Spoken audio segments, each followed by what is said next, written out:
And we talked at the very beginning about adapting to what's going on. You mentioned a little bit about adapting to COVID, to Zoom. Do you have any tangible tips or tricks that you can give to other speakers regarding your setup, your demeanor, or the way you go about your keynote and your training over Zoom?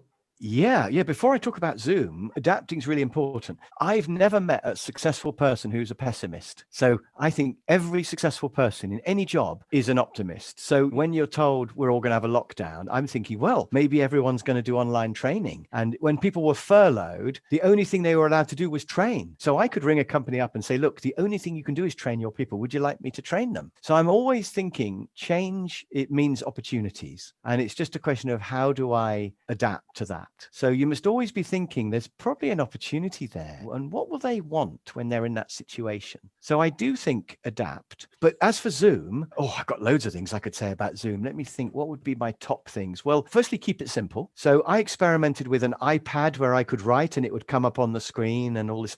And in the end, I've just found a whiteboard is the best thing. Just write on a whiteboard with a pen. So I've got one pen of each color. I've got spare pens just in case. And I write on my whiteboard and I send them a photo of the whiteboard after the session. That's the first thing.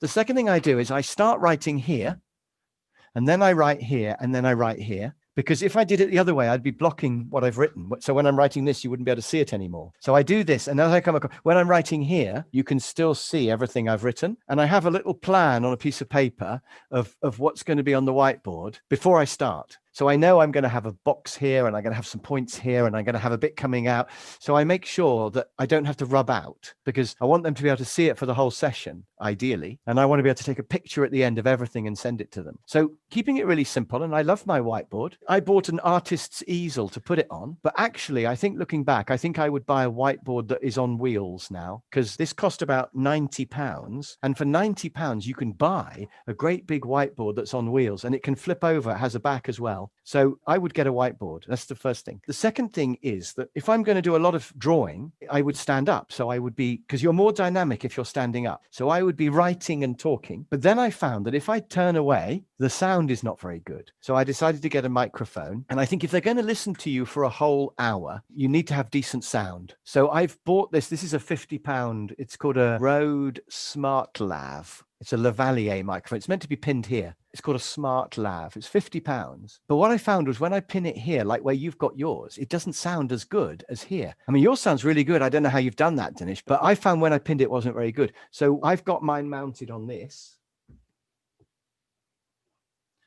Initially, I made one out of a coat hanger wire.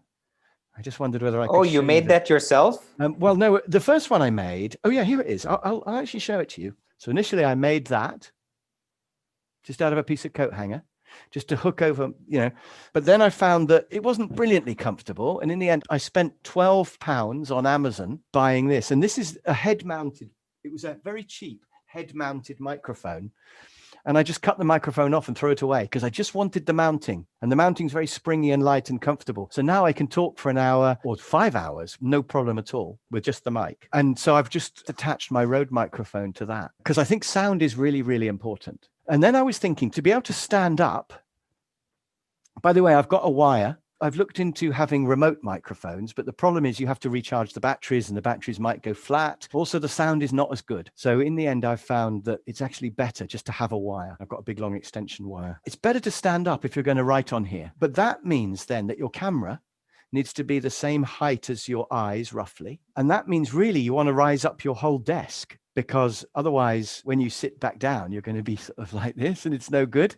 So what I've done is I've got this at this height and I've got my desk here. So I've got a standing desk. And then to sit on, I've got quite a high chair. I think it's called a draftsman's chair. So I've got a really high chair. So that means if I do sit down, I'm actually much higher than you realize as I talk here. And then another Zoom tip, since you did ask, if I press on my table, you can't see, but if I'm doing this, my computer monitor is wobbling slightly. But the camera is not wobbling because my camera is actually on the wall behind my screen. I've got it hanging on the wall behind my screen. So my camera never moves. So I've got good sound. I've got a good quality camera. I hope I look nice and sharp. And it's actually mounted on the wall behind my screen so it won't move. And then the other thing is lighting. If I switch off my light, See, that's what it's really like in my room. But that's no good, is you get reflection in your glasses and all that. So I've got a really bright light here, a daylight light. I've got natural daylight coming this way, but I've got a really bright light. I've got lights everywhere. I've got another light here. And you can actually see that's a daylight bulb.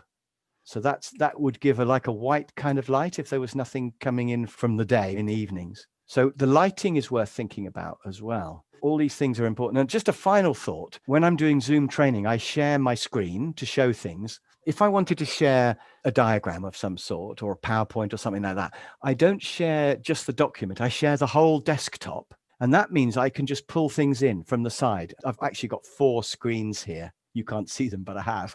But I think you need 3. So what I do is I have things ready before the session. I open them all up on the sides. And then when I'm doing my talk, I can just pull in my map of Africa, and I can pull in my PowerPoint, and I can pull in some Word documents. And I don't have to unshare and then share another document, which is all a bit of a fiddle. I can just pull them in. And it means I can see them ready. I can see it's open. I know what I'm going to talk about next. So share the whole desktop, not just the document. So there are some random things about my setup. That's what I do. I have 3 screens. I've got my camera. I've got my headset. It's all raised up. I've got my whiteboard, keeping it simple. I've got my plan of I have a timing plan. And then I also have a layout plan of what I'm going to have on my whiteboard during my session. And that's how I do it. Not at all, Ratam. Everything looks like it is in place. It looks like it's all thought of and very strategic. That's how you stand out. Yeah, I probably should move the sheep. I probably should have books, shouldn't I? Because most people have books. There are actually many more books behind here. I have actually got lots of books.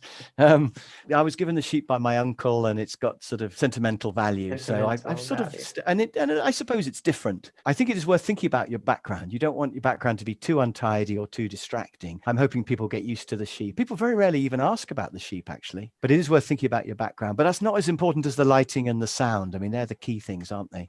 Very much.